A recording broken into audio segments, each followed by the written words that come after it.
Hey everyone, my name is Amanda and I'm the Fun Size Reader, and today I want to talk to you about Deep End by Hazelwood.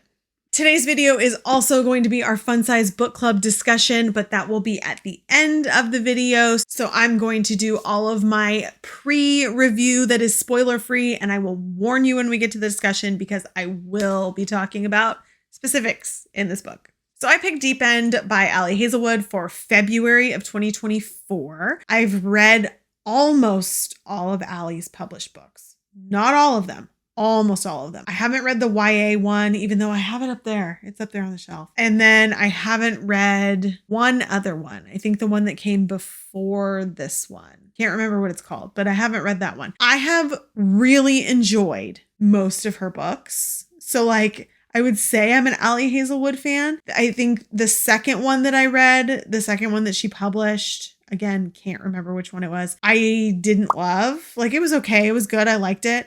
But I loved the other ones. Love Hypothesis, I absolutely loved. Bride was on my top of last year. And today she's announcing the next one. And I'm literally so excited.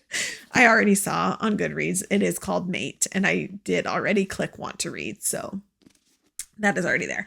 Love Bride. If you haven't seen my video on Bride, go read Bride. So we picked another Allie. Yay. This Hazelwood is a sports romance between a swimmer and a diver.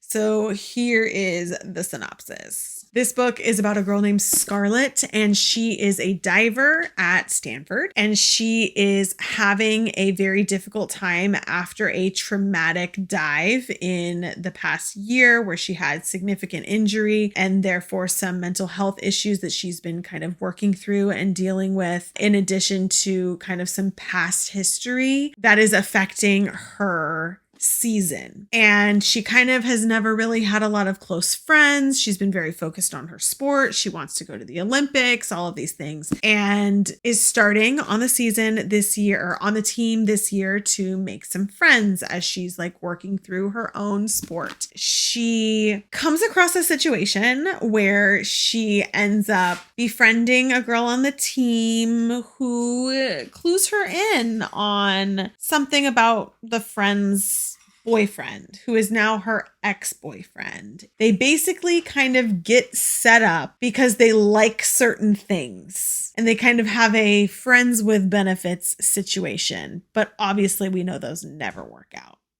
Star rating. Don't come at me. Don't come at me. I gave this book 3 stars. Okay. I liked the book. I read it very quickly. It was entertaining, but I did have some issues with it. Things that I just I think I had higher expectation for it in my head because I've loved all of most of Allie's other books. And I loved Bride. I was coming off of being absolutely obsessed with that book. And I think set this one up too high in my head. And so I had some issues, which I'll talk about.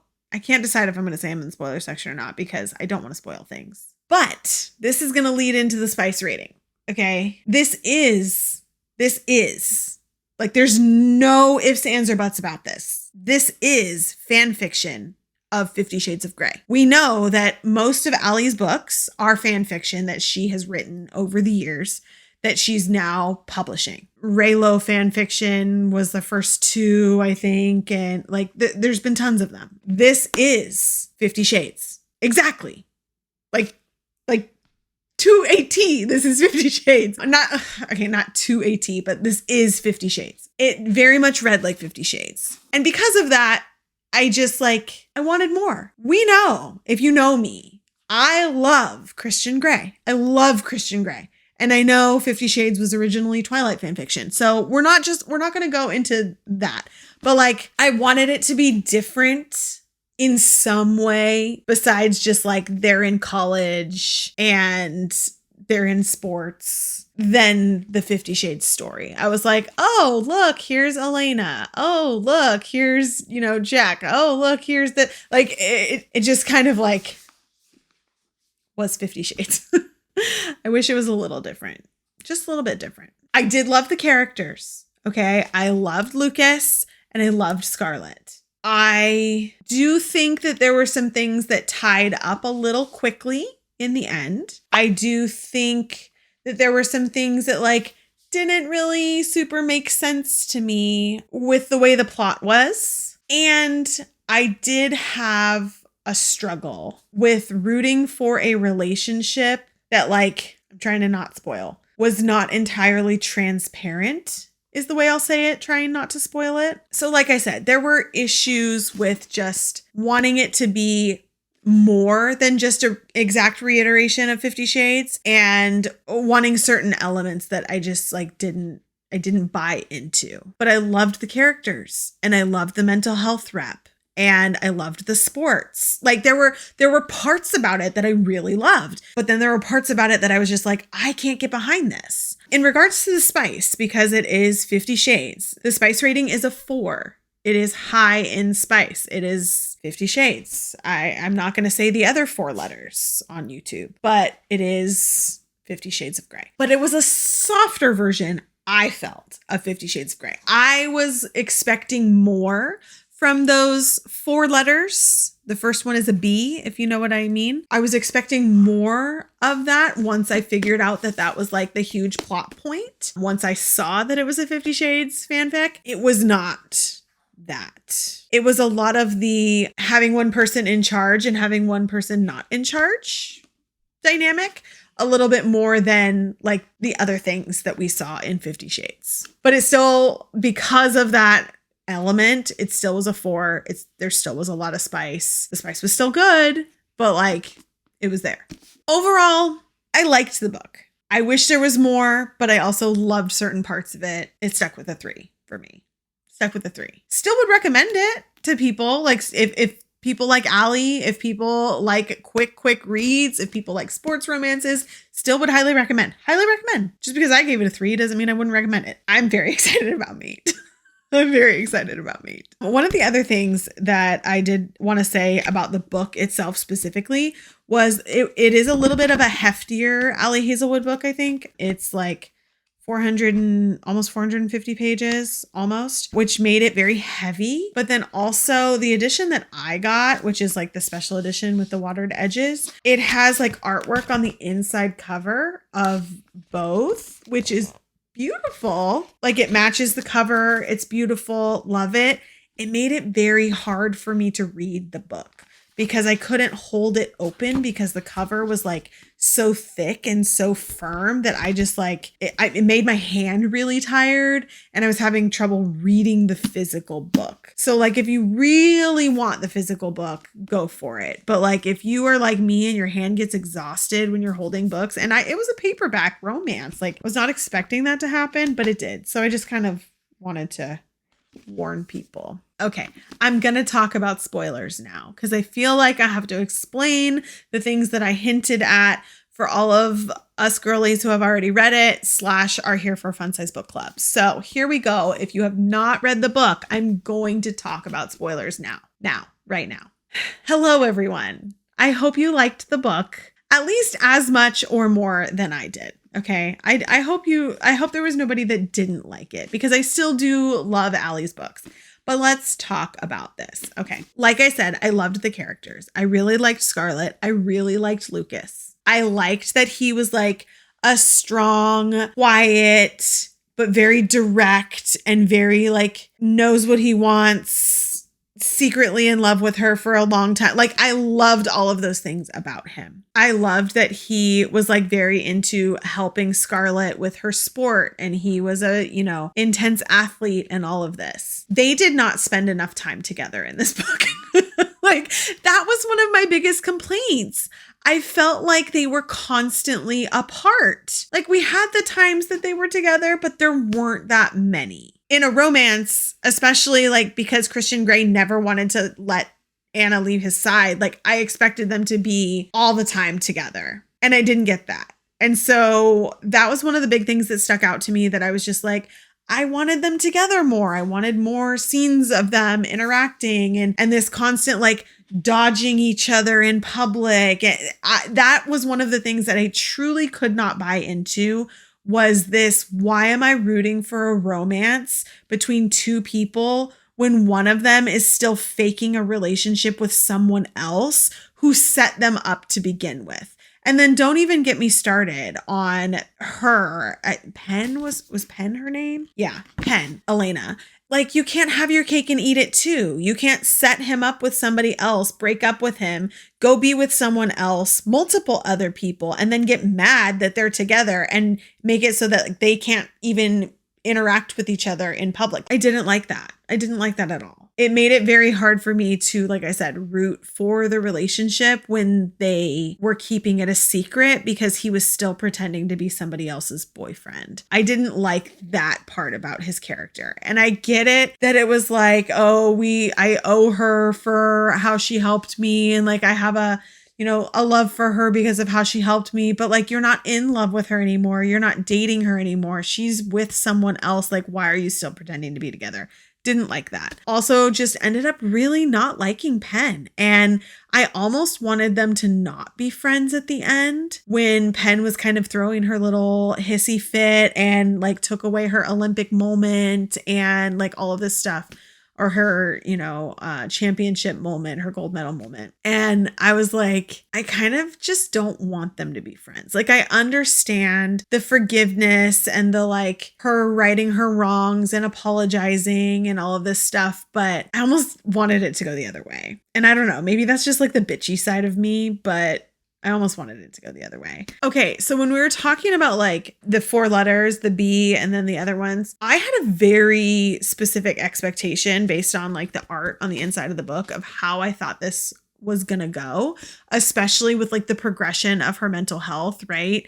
And her like interest in this kink. I personally thought that it was gonna be more of like she took control or took, charge in one area of her life and like he helped her do that. And then that helped her like overcome these mental blocks that she was having and like take charge in the other side of her life. And it was like this art at the end that made me think that. And so like when that didn't really happen, I was confused. I was like looking, like the whole book to me is an entire piece of a whole thing that goes together. So like things that go into a book, I always feel are intentional. I anticipated that as what the story was going to be because of like the art that shows like it was like, okay, well, in the beginning it's him and then in the end it's her. And so I was like, okay, well, yeah, like he helps her overcome this stuff that she's dealing with and going through and all that. And that didn't happen. So I was slightly confused at that, like why those choices were made for the art that like didn't really fit exactly with the story. So I don't know. That's just like me, I guess, overthinking things in a book too much. I did really like how obsessed he was with her. We love an obsessed main character. Just saying. We do. I thought the end was cute.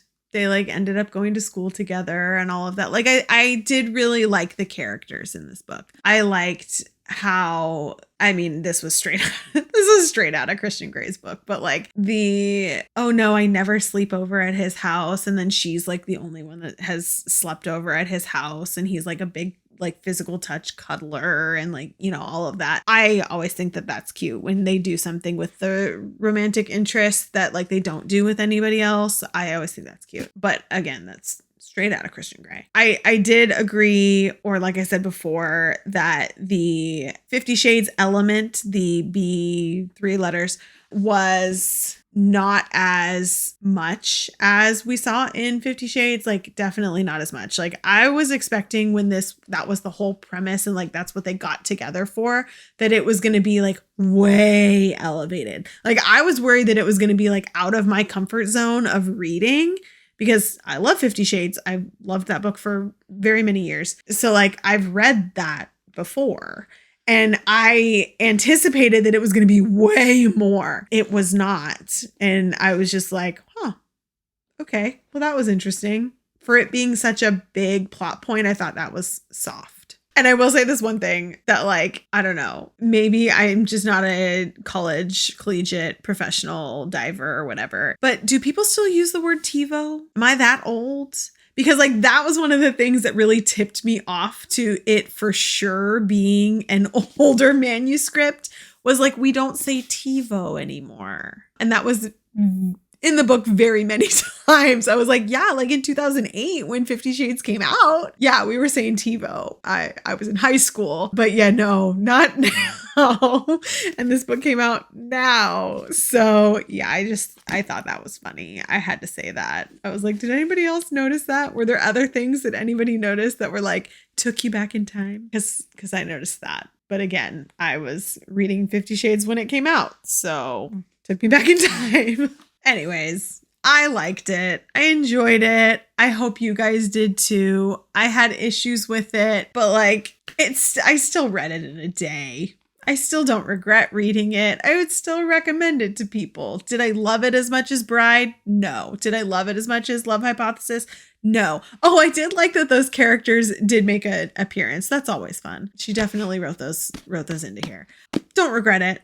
We'll keep reading. Very excited for Mate. October.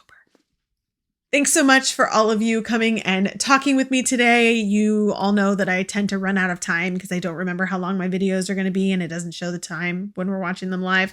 So I forget to say thank you and all of that. And then I rush out of the room. So anyways, thank you for coming. Thank you for reading along this month. Thank you for chatting with me. Thank you for showing up today. Or if you're watching this later, thank you for watching it later. Make sure to stay tuned for the next month's pick video. Hopefully I redirected it properly this time. Last time I didn't, so sorry about that. If you like fantasy and romance books, I post reviews on my channel weekly when I remember and have time to edit them. So make sure to click like and subscribe if you want to be notified the next time I post a video. And I'll see you again in a few minutes.